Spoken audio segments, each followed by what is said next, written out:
Bon, alors, j'aurais pu faire ça live, mais c'est correct. On va faire ça comme ça. OK. Euh, il y a deux choses que je voudrais qu'on discute aujourd'hui. C'est plus, c'est l'événement qui t'a fait, qui t'a bouleversé, qui par la suite t'a permis de voir une autre perspective du drame. Ouais. Et l'autre chose, c'est la question que tu as posée aujourd'hui plus tôt. Mhm. Peux-tu me partager, grosso modo, ce que tu as exprimé, ce que tu as vécu avant mon soutien? Ce que tu m'as raconté quand on s'est vu au parc de la Fontaine, OK. l'autre fois. Ben, je pourrais dire que au moment où on était en camping, j'étais avec un de mes amis. Puis, euh, j'ai, ben, je lui parlais des choses, de certaines choses qui m'ont dérangé ou que j'avais envie de lui partager par rapport à.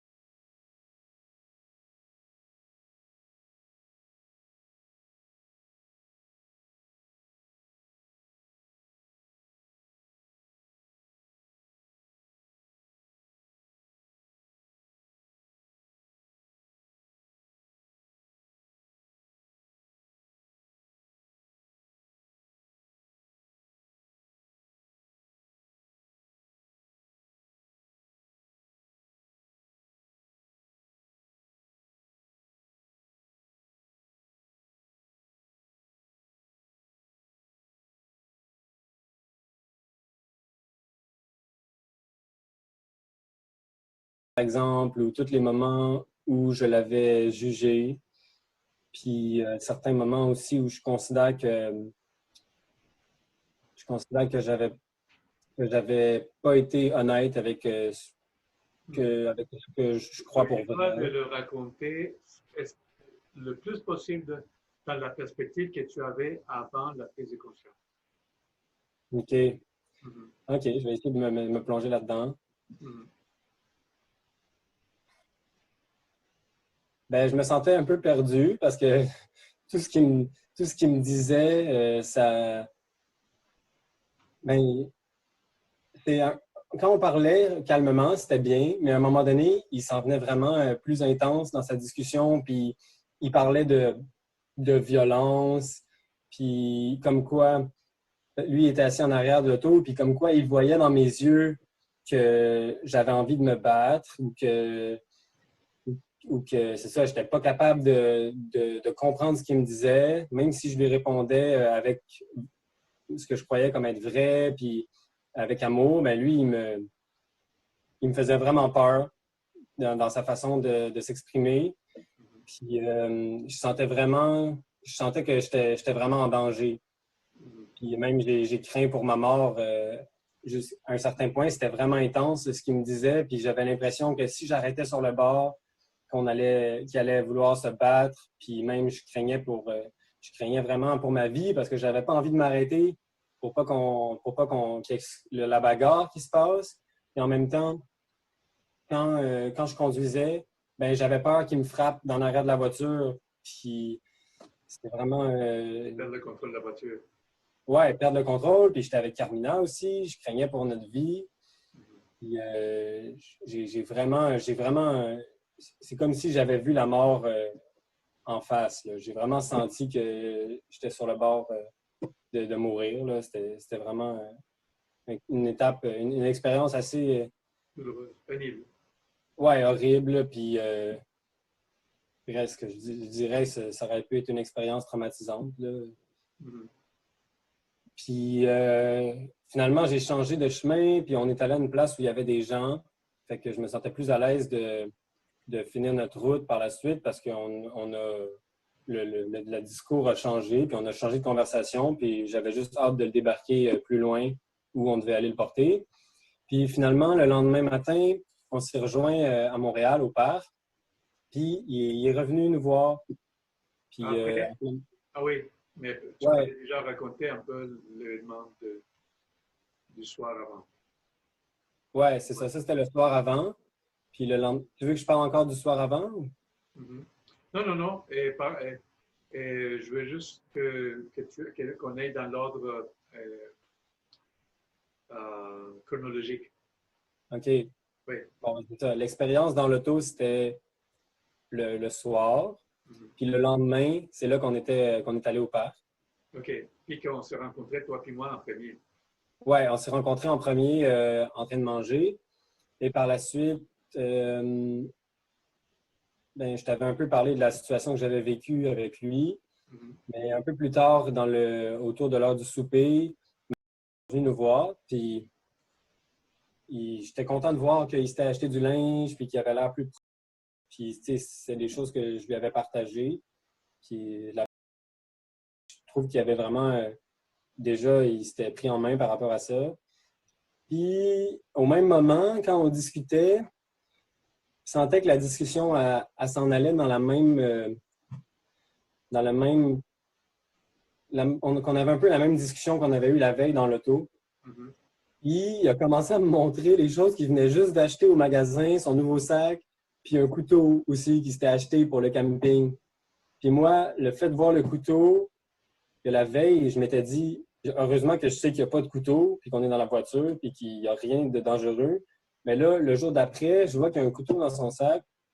Puis on recommençait un peu dans la même discussion, puis je savais vraiment pas comment réagir par rapport à ça. Puis j'avais vraiment peur vu qu'il y avait son couteau. Puis la discussion s'est terminée comme assez rapidement parce que je lui ai dit que ça m'intéressait pas ce qu'il me disait. Puis on s'est rien dit vraiment. Puis moi, je suis retourné vers le groupe. Puis lui, il est parti plus loin dans le parc Mhm. en me disant quelque chose comme, en tout cas, moi, je le pardonne. Je pardonne aux autres certaines choses où j'ai pas de rancune, quelque chose comme ça. Puis moi, j'ai juste rien dit. Puis une fois qu'il est parti, je me sentais vraiment vulnérable. Puis j'avais vraiment peur parce que je commençais à me faire un paquet d'idées dans ma tête. Je m'en souviens que tu m'as dit que tu n'étais pas satisfait de ce qui s'est passé. Puis, il me Ouais, semble que je ne me trompe pas, que tu m'avais dit que peut-être que tu allais retourner l'argent à lui. Parce que l'argent qu'il a ouais, de te donner. parce que je pensais que vu que j'avais de l'argent sur moi, que peut-être qu'il, comme lui, pour lui, c'était une façon de me remercier, de m'avoir remboursé, puis que peut-être qu'il voudrait récupérer l'argent. Puis à ce moment-là, quand il est parti, j'avais vraiment plus envie d'être dans le parc, surtout qu'il commençait à faire noir. Puis j'avais juste même plus envie d'y retourner presque pour jamais, là, ou pas le soir, ou d'être toujours avec des gens. Puis j'avais pas envie de me promener seul dans le parc. Fait qu'à partir de ce moment-là, je me suis dit que j'avais envie de retourner le voir parce que je pense que c'était la meilleure chose à faire de retourner le voir. Mais j'avais envie d'être accompagné parce que j'avais vraiment peur. Mhm. Oui, je remarquais ta peur. C'était une vraie peur. Quoi? C'était une vraie peur.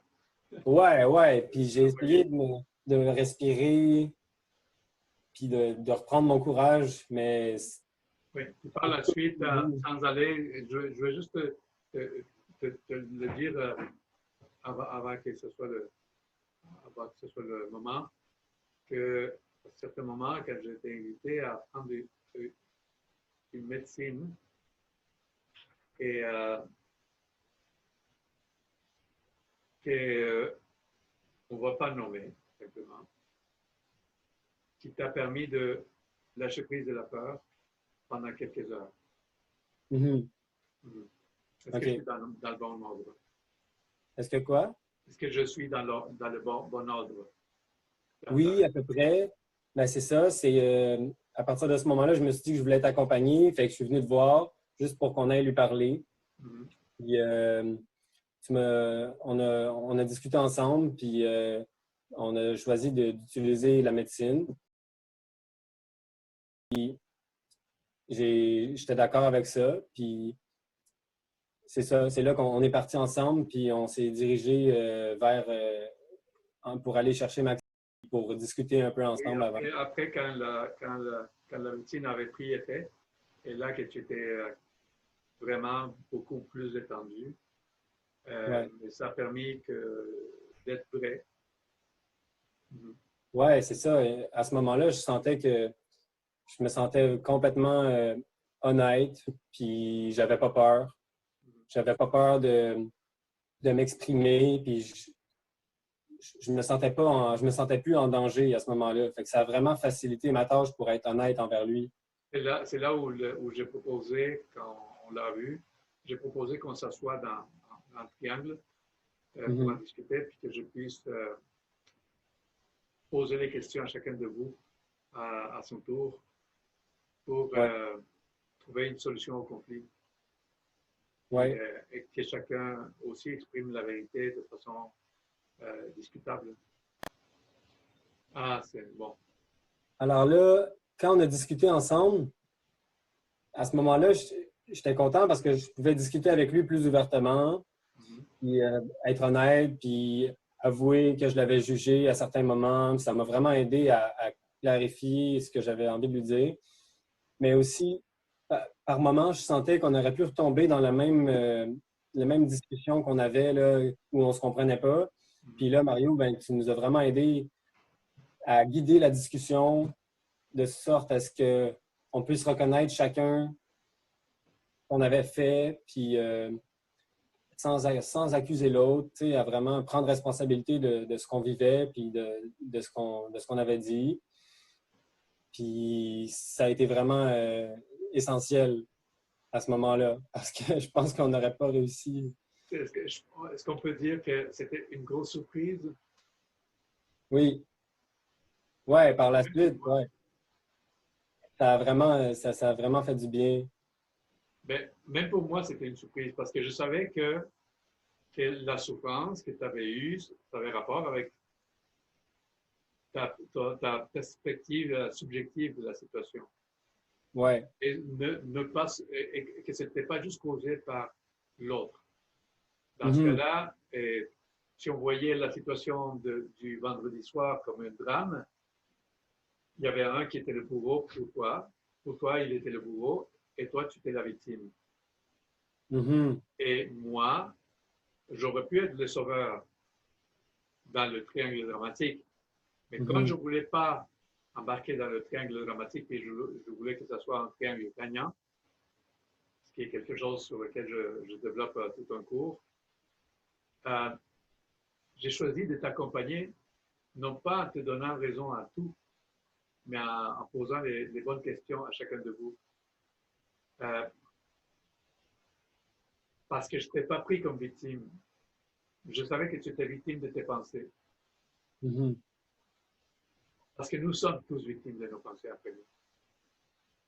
Si à certains moments, quelqu'un nous fait mal physiquement ou d'une autre façon, le fait de perpétuer la douleur, ça nous appartient à nous seulement. Ça veut dire, si j'ai eu un accident et j'ai eu mal pendant quelques jours, mais je suis encore émotionnellement traumatisé dans les semaines qui suivent ou dans les mois qui suivent, Mhm. ça, c'est parce que je ne prends pas le pouvoir que j'ai de comprendre l'expérience. En tout cas, moi, je t'ai accompagné à reprendre ton pouvoir. Et le Ouais. pouvoir, tu l'as trouvé en étant tout à fait vrai. Puis lui Mhm. aussi, il était vrai parce qu'il ne se sentait pas menacé par ta manière de communiquer. Tu étais tellement serein, tu étais Mhm. tellement calme que lui aussi a pu dire sa vérité calmement. Et vous avez tous les deux compris que toute cette histoire-là, c'était un gros malentendu. Ouais. Vraiment. Vraiment. Puis ça fait du bien à la fin parce qu'on s'est donné des câlins, puis on était vraiment d'accord. On s'est mis d'accord sur la même chose, là. La même réalité finalement, parce que la réalité de chacun s'est combinée avec celle de l'autre. Et qu'il y avait deux réalités qui ont fait sont additionnés à une plus grande réalité, une plus grande vérité. Mhm. C'est ça le problème, c'est que la plupart des gens vont voir juste une partie infime de la réalité, juste leur côté de l'expérience, sans comprendre que l'autre côté de l'expérience est aussi vrai. Mhm. C'est Mais je ça me qui demandais, fait que les gens restent dans des situations, des drames, dans des positions de victimes, bourreaux ou sauveurs, mhm. parce qu'ils ignorent qu'il y a un autre choix, qu'il y a une autre possibilité, une possibilité tellement inimaginable pour la plupart des gens, que même toi, tu ne l'avais pas imaginé, que non seulement tu allais être correct ou que tu allais être content de t'avoir exprimé, mais plus que ça, vous étiez tous deux joyeux. Vous avez célébré, vous avez fait un hug Mhm. qui a duré longtemps. Ouais, C'était une grosse célébration, c'était ouais, une joyeuse célébration. C'était pas simplement un OK, je suis correct, je dis ce que j'avais à dire. ouais. Non. Puis même, je rajouterais à ça que ça a été, dans les derniers jours, j'ai beaucoup travaillé sur mes peurs, puis cet événement-là, ça a été comme l'événement qui a conclu, on dirait, ma guérison par rapport à la reconnaissance de ma peur. Parce que c'était la peur de la mort que j'ai vécue. Puis selon moi, c'est la peur la plus grande que j'ai eue jusqu'à maintenant.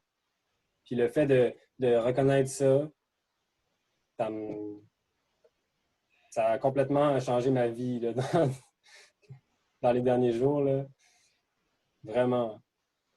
Puis maintenant, je sens que je sais que je vais encore avoir des peurs, Mm. mais je sens que je vais être capable de le reconnaître. Puis que je ne serai pas pris sous l'emprise de la peur. Je vais pouvoir comme être au-dessus de ça. Ce qui est intéressant aussi, c'est que, encore une fois, j'ai besoin de faire en face là-dessus que la plupart des gens sont corrects, sont juste corrects avec la rancune, le ressentiment, les mauvais souvenirs, la petite amertume qui va rester parce qu'il y a quelque chose qui n'a pas été réglé avec quelqu'un, avec son père, sa mère, son fils, sa fille, son chum, ou sa blonde, peu importe. Mhm. On garde des choses en dedans, puis on dit c'est correct, on n'y parle pas. On n'en parle plus. Et on reste encore en mode fonctionnel. Mhm. On est fonctionnel. Des fois, on est en mode survie. Des fois, on est juste en mode fonctionnel. Ça fonctionne, ça marche. Ça ne brasse pas trop, etc., etc. Et quand on arrive à parler de quelque chose de vrai, de profond et qui nous a touchés, qu'on arrive à le parler avec totale honnêteté avec l'autre personne, évidemment, c'est encore mieux si l'autre personne est aussi disposée. Mais est-ce qu'on est capable de vivre, c'est insoupçonné. C'est une grosse libération, mais au-delà de ce que les gens peuvent imaginer. Si les gens le savaient, tout le monde essayerait. Si les Mhm. gens avaient une idée, une moindre idée de ce qui est l'impact d'une communication honnête, franche, puis un vrai pardon, les gens le feraient. Mhm. Les gens pensent qu'on doit pardonner parce que c'est la Bible qui nous a dit, parce que les religions disent qu'il faut pardonner. Mais ils ne Mhm. savent même pas c'est quoi la vraie signification du mot pardon. Que les gens pensent qu'ils disent, bon, ben, OK, laisse faire, je te pardonne. Mais c'est tellement pas vrai. C'est tellement pas authentique. C'est juste un automatisme. Oui, c'est comme c'est un effort, mais sans totale intégrité.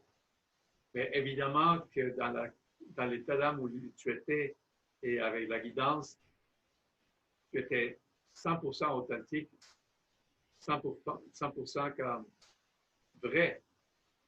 Mhm. Ça ne peut pas donner d'autre chose. Quand tu es vrai, ça ne peut pas donner d'autre chose qu'une grosse libération. Et ce n'est Mhm. pas accessible pour tout le monde d'être vrai. C'est tellement difficile que comme quelqu'un me le disait, c'était quoi? C'était quand qu'on a eu la conversation? Ce matin, qu'il l'avait oublié, qu'on oublie. On oublie après des mois ou des années, et déconnecté avec nos sentiments. On oublie qui nous sommes, on oublie c'est quoi qu'on voudrait, qu'est-ce qu'on veut vivre, qu'est-ce qu'on est. On oublie c'est quoi nous-mêmes. Et des fois, ça prend des gros moyens. Puis c'est ça. Moi, je n'hésite pas à prendre les gros moyens quand c'est nécessaire. Dans mon cas, j'ai pris les gros moyens à certains moments. Et je remercie la vie de l'avoir fait. Je me félicite de l'avoir fait aussi. Je te remercie aussi de m'avoir fait confiance. Ouais, ça fait plaisir. Je te remercie aussi là, parce que c'était génial. Ça fait vraiment du bien. En passant, je veux juste dire, peux-tu changer la position de ton... C'est quoi, c'est ton téléphone? Ouais, parce que c'est trop en angle. Oui, c'est tellement bizarre. Et tu pouvais comme le monter. Ah, ça change tout.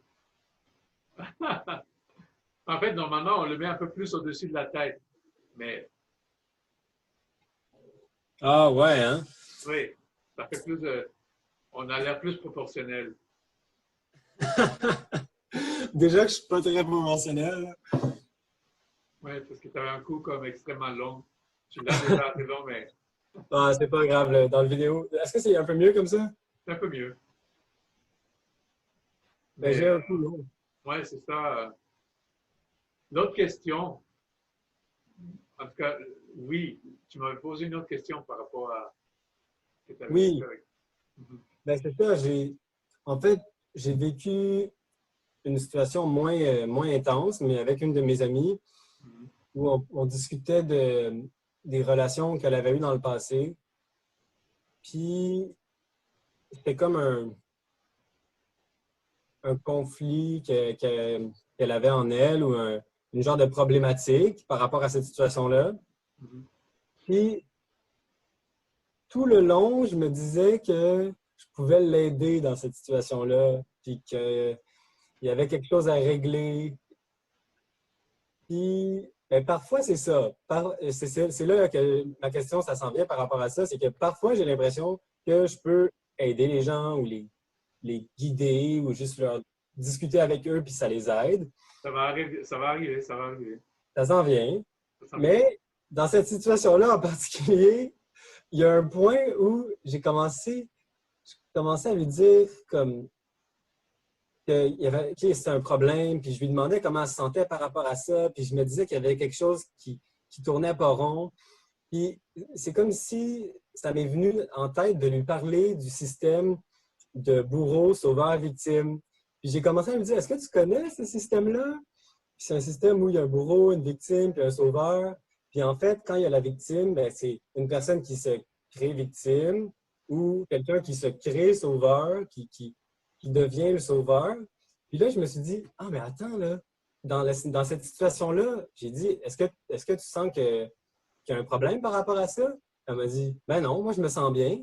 Puis j'ai dit, mais ça veut dire que là, je suis en train de me créer sauveur puis que je te crée victime. Mais en fait, il n'y a pas de problème parce que tu es correct avec ça. C'est juste moi qui pensais qu'il y avait quelque chose à régler. Oui. Puis c'est ça, je me demandais comment tu fais pour reconnaître ou discuter avec les gens, mais sans entrer quand il y a un problème, quand tu reconnais un problème, sans rentrer dans Dans le le triangle dramatique. Ouais. Ouais. Ben, la chose qui est la plus importante, c'est comment l'autre personne se sent. Quand on lui pose la question, comment tu te sens. Puis deuxièmement, si elle se sent bien, tout va bien. On n'a rien à discuter. Si elle ne se sent pas bien, il y a quelque chose qui se passe à l'intérieur d'elle-même. Elle peut imaginer qu'il y a une personne qui a provoqué euh, sa détresse ou son stress. Si nous sommes dans le triangle dramatique, et ça, tu vas le comprendre de plus en plus. Si on se place dans le triangle dramatique, elle est victime, tu es sauveur, et l'autre personne est bourreau. Mais si on se place consciemment, et ça c'est dans la tête ou dans le cœur, si on se place, on s'y positionne dans le triangle gagnant, c'est créateur, provocateur, accompagnateur. Si tu te places dans cette conversation que tu avais avec elle, dans le triangle gagnant, tu es juste un accompagnateur qui accompagne la créatrice à prendre contrôle, à assumer son pouvoir de son expérience. Et donc, pour qu'elle puisse assumer ce contrôle, ce pouvoir sur son expérience, elle doit voir l'autre personne, l'autre individu, comme provocateur et non pas comme bourreau. L'autre personne est là pour l'inviter à se regarder elle-même. L'autre personne est là pour lui offrir un défi. Il y a un challenge, un défi. Mais un défi, ce n'est pas un drame. Un défi, c'est une opportunité pour grandir et pour apprendre. Parce que tout ce que nous vivons au moment que nous sommes dans le triangle dramatique, à tout moment, nous sommes dans un triangle ou dans l'autre triangle. Dans le triangle dramatique ou dans le triangle gagnant. On pourrait appeler ça quadrilatère aussi, ça peut être plus qu'un triangle. Parce qu'en fait, dans le triangle dramatique, j'ai découvert hier un autre élément, une autre personnalité qu'on peut la mettre du côté du sauveur, où on peut créer encore une autre personnalité participante, qui est le sympathisant. Le sympathisant est un peu comme le sauveur. Le sympathisant dit à la victime, oui, tu es victime. Si j'étais toi, moi aussi, je me sentirais victime. Moi aussi, je serais fâché et frustré. Parce que tout ce que tu vis, c'est à la faute du bourreau. C'est la faute de l'autre. Ce n'est pas ta faute, c'est la faute de l'autre. Malheureusement, cette manière de penser perpétue le conflit. Même si on a raison, même si on se dit que l'autre personne a raison, peu importe qui a raison, avoir raison, être heureux, ne va pas toujours ensemble. Si quelqu'un dit qu'il y a une manière meilleure, qu'il n'y a pas de manière, qu'il n'y a pas d'autre façon de fonctionner que de punir le bourreau, de l'accuser, de l'attaquer, de l'humilier, de l'isoler, de le calomnier. Et la personne va se dire, j'ai raison. C'est pas joyeux, mais elle a raison. C'est vrai.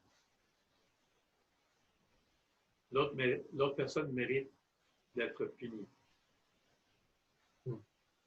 De son point de vue. Ouais. Puis ses sens vont le prouver.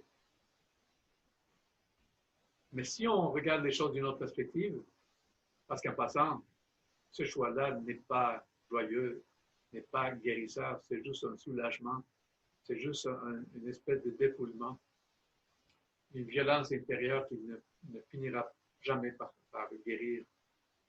C'est régler un problème avec un autre problème. Exactement.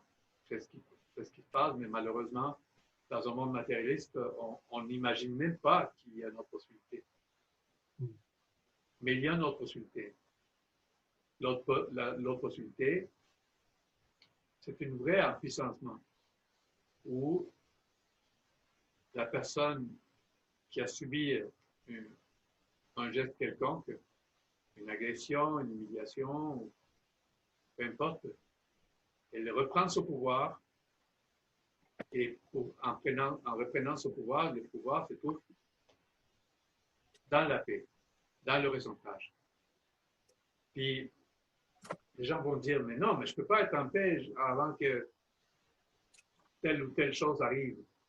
Je ne ne peux pas être en paix avant que telle personne soit en prison. Je ne peux pas être en paix avant que l'autre personne comprenne. Je ne peux pas être en paix avant que l'autre personne me demande pardon. Je ne peux pas être en paix avant que ci, avant que ça, avant que ça. Par ignorance, malheureusement. Est-ce qu'on peut être en paix? Qu'est-ce que ça prend pour être en paix? Respirer profondément, lentement, et se centrer dans le cœur. On peut appeler ça méditation, on peut appeler ça lâcher prise. On peut le faire peut-être même après un défoulement. On va peut-être prier puis se défouler avec une oreiller. Il y a plein de façons d'atteindre ça, mais ces façons-là sont à la portée. Nous avons les moyens de se recentrer dans la paix. Que ce soit par une thérapie, que ce soit avec une guidance, que ce soit avec beaucoup de patience, prière, méditation, respiration, mais cette paix-là est en dedans de nous, se trouve en dedans de nous. Nous avons accès à la paix en dedans de nous et non pas à l'extérieur de nous. Et la paix précède les solutions. Tu étais déjà en paix quand tu parlais avec lui. Tu avais quelque chose à dire, et tu étais serein. Tu étais, évidemment, on a pris les moyens pour que tu puisses l'être. Mais tu as vu l'effet que tu es centré dans ton cœur. Et je le répète, ce n'est pas toujours facile. Ce n'est pas quelque chose d'aussi accessible qu'on voudrait le faire. Sauf que c'est la seule façon de vraiment embellir le monde. On trouve les moyens. Ça pourrait être il y a toutes sortes de thérapies qui nous permettent de trouver cette paix-là. Mais je vois aussi que malheureusement, il y a des thérapeutes et des psychothérapeutes qui vont plutôt miser l'attention sur d'autres choses, mettre l'attention sur l'analyse, sur l'espèce de compréhension psychologique, intellectuelle et même morale de qui a tort et qui a raison. Si moi je souffre, j'ai tort. Ouais. Si toi tu souffres, tu as tort. Parce que si tu n'avais pas tort, tu serais heureux. Malheureusement, avoir tort, les gens pensent que ça veut dire qu'on est méchant, qu'on mérite la punition. Non, non, avoir tort, c'est simplement et juste ne pas comprendre ce qui se passe. C'est juste ne ça. pas voir clair. Là, et ce n'est pas une raison pour se sentir mal. On doit vraiment comprendre aussi que nous méritons l'amour inconditionnel, peu importe combien d'erreurs que nous avons faites. Il y a encore du monde qui pense que si ils disent « oui, je me suis trompé, oui, j'ai tort », ça veut dire « oui, je dois me sentir misérable » ou « oui, je suis coupable ». C'est deux choses différentes. C'est à cause qu'ils sont habitués de recevoir une punition pour ces choses-là. Pardon? C'est parce qu'on est habitué de recevoir des punitions avec ça. Oui, je comprends. Mais c'est malheureux. Le monde est tellement divisé par ceux qui croient à la punition, la violence, la rancune, la vengeance. Plein de choses, et ils pensent que c'est nécessaire et ils pensent que c'est la vraie vie, ça. Ils n'ont aucune idée. Parce que sérieusement, s'ils avaient une idée, ben, ils se passeraient de l'autre côté et comprendraient que l'amour est la solution. Mm. Et que cet amour-là qui est la solution commence par l'amour de soi. Puis que cet amour de soi commence aussi, ou s'exprime, se manifeste en étant capable de voir quand est-ce que nous posons des gestes maladroits qui donnent des résultats qu'on ne veut pas, mais sans culpabilité parce qu'on ne peut pas savoir ce qu'on ne sait pas. On ne peut pas vivre sans faire des erreurs. Non. Puis faire des erreurs, c'est totalement humain. Ouais, puis c'est satisfaisant parce que ça apporte un apprentissage. Exactement. C'est ça que je trouve difficile à faire comprendre. Puis peut-être que de manière indirecte, il y a des gens qui sont dans ma vie qui vont comprendre que sans problème de dire j'ai dit telle chose puis je me suis trompé. Ou je me suis fâché puis je n'avais pas raison de me fâcher. Mm-hmm. Ça fait partie d'être honnête. Oui. Mais ça veut dire aussi être vulnérable. Mais les gens ne pensent pas qu'être vulnérable, c'est vraiment cool parce qu'il s'agit que quand je suis vulnérable et je suis accueilli tel que je suis, il y a des miracles qui se passent. Mm-hmm. En fait, tu étais vulnérable. Tu étais centré dans ton cœur et tu étais vulnérable. Tu n'étais pas défendu. Mm-hmm. Ouais, c'est vrai. Tu as admis devant lui que tu avais dit des choses qui étaient des jugements Mm-hmm. qui avaient provoqué un malaise. Ouais. Et même en étant honnête comme ça, c'est pas toujours ce que les gens font, mais c'est la solution qui est la plus simple, puis c'est celle qui fait le plus de bien. Oui, mais c'est tellement peu commun. Mm-hmm. C'est normal que c'est peu commun. C'est pour ça que le monde est pas mal choqué d'un côté. Mm-hmm. Mais c'est aussi cool qu'il y a encore des gens, et surtout encore des enfants qui ne sont pas encore trop maganés, trop Mm-hmm. gâtés, Uh-huh. qui gardent la spontanéité. Mm-hmm. D'être capable de dire je ne veux pas te faire du mal, je ne voulais pas te faire du mal, mettons. C'est la chose la plus... c'est dur parce qu'on dirait que c'est normal pour certaines, mais pour d'autres personnes, De faire du mal? c'est comme la fin du monde. C'est comme laisser tomber le masque, c'est tellement douloureux en apparence. Parce qu'ils n'ont Mais c'est le jamais... garder. C'est le fait de garder le masque qui est le plus difficile. C'est ça le pire. C'est pesant, c'est lourd, garder le masque. Mais il y en a beaucoup qui ne savent pas c'est quoi laisser tomber le masque. Mm. C'est une façon de se défendre, j'ai l'impression. Oui, c'est se protéger. La Quand tu crois qu'il y a quelque chose de bon. protection. Mm-hmm. Il y a encore des gens qui disent « Ah non, mais c'est bon de se protéger, c'est important de se protéger. » Protéger de quoi? Exactement. On est indestructible, nous sommes indestructibles. C'est juste l'ego qui va être un peu recevoir une claque, oui, une claque dans le masque, oui, ça fait tomber le masque. Mm-hmm. Mais on n'est pas notre masque. Je ne suis pas mon masque, tu n'es pas le tien. Mm-hmm. C'est pas ce que moi je crois que tu es qui tu es. Mm-hmm. Si je crois qui tu es, puis je vois la beauté de ton âme, mais tant mieux pour moi. Mais ça ne change pas le fait qu'elle est là. Tant mieux, quand même, pour avoir une connexion authentique, que je suis capable de le voir. Et je suis content aussi que tu peux voir aussi mon âme. Mm-hmm. Mais si tu ne le vois pas, je le vois.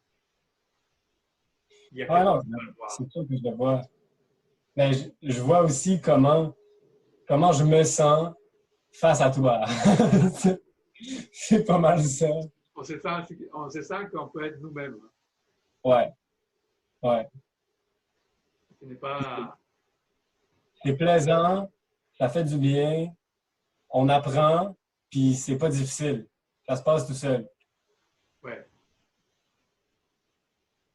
Mais il y a toujours une espèce de processus ou d'étape ou de moment où c'est pas confortable parce qu'on ne se connaît pas encore. Peut-être parce qu'on ne se dévoile pas encore. Et quand on arrive à se dévoiler, puis on se rend compte que je me dévoile et tout est correct quand même. C'est ça qui est cool. C'est ça qui fait que les relations deviennent des connexions authentiques, c'est qu'on est complètement dévoilé. Puis ça va. Même face à une personne disposée, je dois dire. Oui. Parce qu'avant, quand je faisais du pot... Non plus, quand je me dévoile, il y a des gens qui vont capoter parce que c'est nouveau. C'est nouveau, parce qu'ils ne veulent pas être vulnérables, parce qu'ils se protègent, parce qu'ils ont peur. Mais ça je n'ai pas de contrôle là-dessus. Non. C'est comme, j'essaie juste de dire qui veut jouer la vérité avec moi, qui veut jouer à la tag, ou qui veut jouer la vérité, qui veut danser la salsa de vérité et non pas le tango du drame. Parce que oui, tous les drames que nous avons vécus et que nous pouvons vivre, nous sommes les co-créateurs. Nous avons juste d'autres personnes pour créer ça. Mais à n'importe quel moment, ou à tout moment, nous pouvons nous placer dans le triangle gagnant, dans la dynamique de l'authenticité, l'intégrité, la résilience et la présence. À tout moment, nous avons accès à ça. Puis c'est bien justement que je réalise que parfois, il y a plusieurs personnes qui n'ont juste pas entendu ou qui n'ont pas reçu l'information ou les outils pour y parvenir. Comme quand j'étais plus jeune, j'avais pas certains outils comme avec la respiration, la méditation. Et même, je croyais qu'en utilisant d'autres substances comme le pot ou avec l'alcool, ben, c'est des freins à cette évolution-là. Tu sais. C'est des pansements de qui. Ouais, c'est ça. Même si ça fait partie de mon processus, c'est très difficile d'aller dans un état de conscience plus ouvert puis vrai avec des substances comme celle-là. Ouais. Fait que je suis assez satisfait, et toi? Ah, non. Je veux juste être certain que la question du triangle de ta position de sauveur soit claire. C'est quoi? Qu'est-ce qui fait que je suis un sauveur? Si je suis un sauveur, par contraste à Je sais. c'est que le sauveur pense que la victime n'a pas de pouvoir. Mais là, c'est moi qui réponds ou toi? Parce que tu m'as posé la question. Dis-le, vas-y. Si je suis en position de sauveur puis que je crée la victime, c'est que je prends encore en compte que qu'il y a un bourreau, dans le fond, que la personne est victime de la personne, du bourreau. Mais si je sors de ce cercle-là, c'est que je parle à la personne comme quoi elle est victime de son propre ressenti par rapport à cette situation-là. Ça veut pas dire qu'il n'y a pas un provocateur. Non, parce que pousse le bouton. Je vois ça comme un stimuli.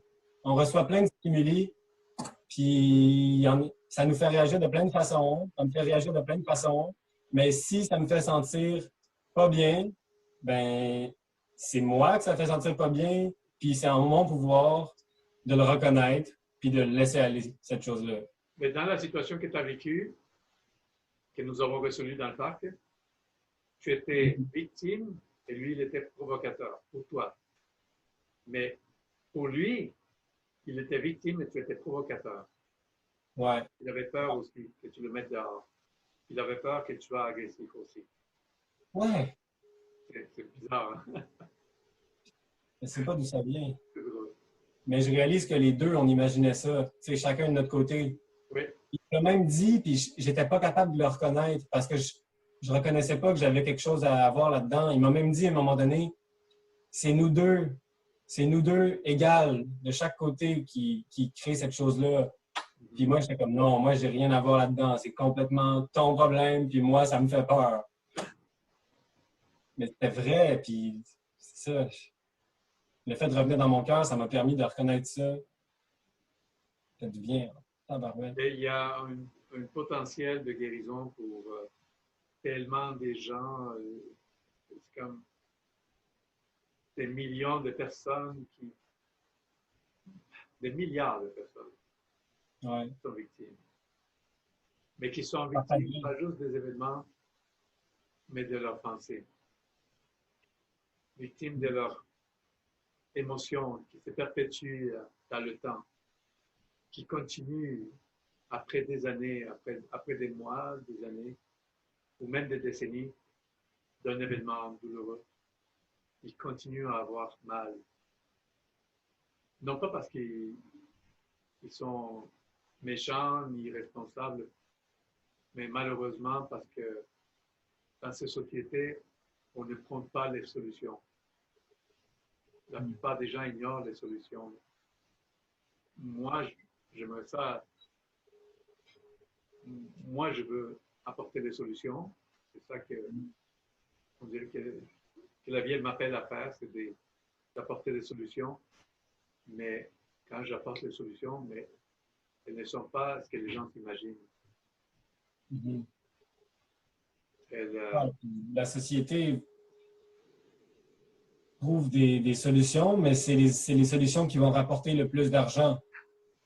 oui, même les médicaments, les antidépresseurs, les anxiolytiques, Les médicaments, c'est comme... les thérapies qui se prolongent pendant des années. C'est quoi l'autre chose que tu as dit tantôt? Au lieu du sauveur, il y a l'autre chose? Accompagnateur. C'est quoi? Accompagnateur. Ouais, je pense que les médicaments traditionnels, c'est vraiment comme l'accompagnateur. C'est comme, ça dit oui, il y a un problème, voici ça va donner l'impression qu'il y a un quoi? Mais les médicaments sont comme le sauveur. Ouais, un peu comme le sauveur en disant que, en étant d'accord qu'il y a une victime et qu'on ne peut rien faire par rapport à la victime, mais je peux te donner ça qui camoufle ton sentiment de peur ou de mal-être. Parce qu'on ignore toujours, on essaie on ignore ou on invalide le pouvoir de la victime. Mm-hmm. Au moment qu'on lui dit victime au lieu de créateur ou créatrice, nous sommes tous créateurs de notre réalité. Mm-hmm. Je suis créateur de ma réalité. Mm-hmm. J'ai vécu des choses que beaucoup de monde pourrait considérer douloureuses, pénibles, effrayantes, bouleversantes, etc., etc. Je les ai vécues. C'est vrai. Je me suis positionné en tant que créateur de cette réalité et j'ai appris à me recentrer dans la paix, dans l'amour et dans le cœur. Et avoir un exercice conscient. C'est pas quelque chose qui était comme qui m'a tombé du ciel. Il y a des gens qui semblent avoir été illuminés par l'Esprit Saint. Je sais pas, il y a des gens, Byron Katie semble avoir été. Il y a eu une prise de conscience pendant qu'elle était couchée, puis qu'une montagne, pardon, et qu'une coquerelle a monté sur son orteil. Tout d'un coup, elle a eu comme une espèce d'illumination. Ou Eckhart aussi, qui semble avoir eu une illumination soudaine quand il allait dans les parcs. Mais moi, je n'ai pas eu d'illumination soudaine. C'est plutôt comme une espèce de dimmer qui allume de plus en plus. De quoi? De quoi? Un gradateur de lumière. Comme OK, ouais. Ben, c'est parce que j'étais prêt, tu sais. Oui. À ce moment-là. Oui. C'est ça. Puis, ce qui est bien avec ça aussi, c'est que je sens que j'ai le contrôle là-dessus. Je me dis pas que c'est un Dieu qui veille sur moi. Je prends ma responsabilité là-dedans. Tu sais. Oui, tu prends ton pouvoir. Hein? Tu prends ton pouvoir. Ouais, c'est ça. Tu es en charge. Ouais. Je me sentais pas comme ça avant, mais maintenant, je me sens de même. Écoute, bon, ben, Ouais. on fait ça pour d'autres personnes. Et s'il y a quelqu'un qui veut du soutien pour reprendre son pouvoir, ben, je vous invite à me contacter. Là, je le dis parce que c'est une raison. Ouais, c'est vrai. Écoute, je suis satisfait. Moi aussi. Bon, ben, je te souhaite une belle journée.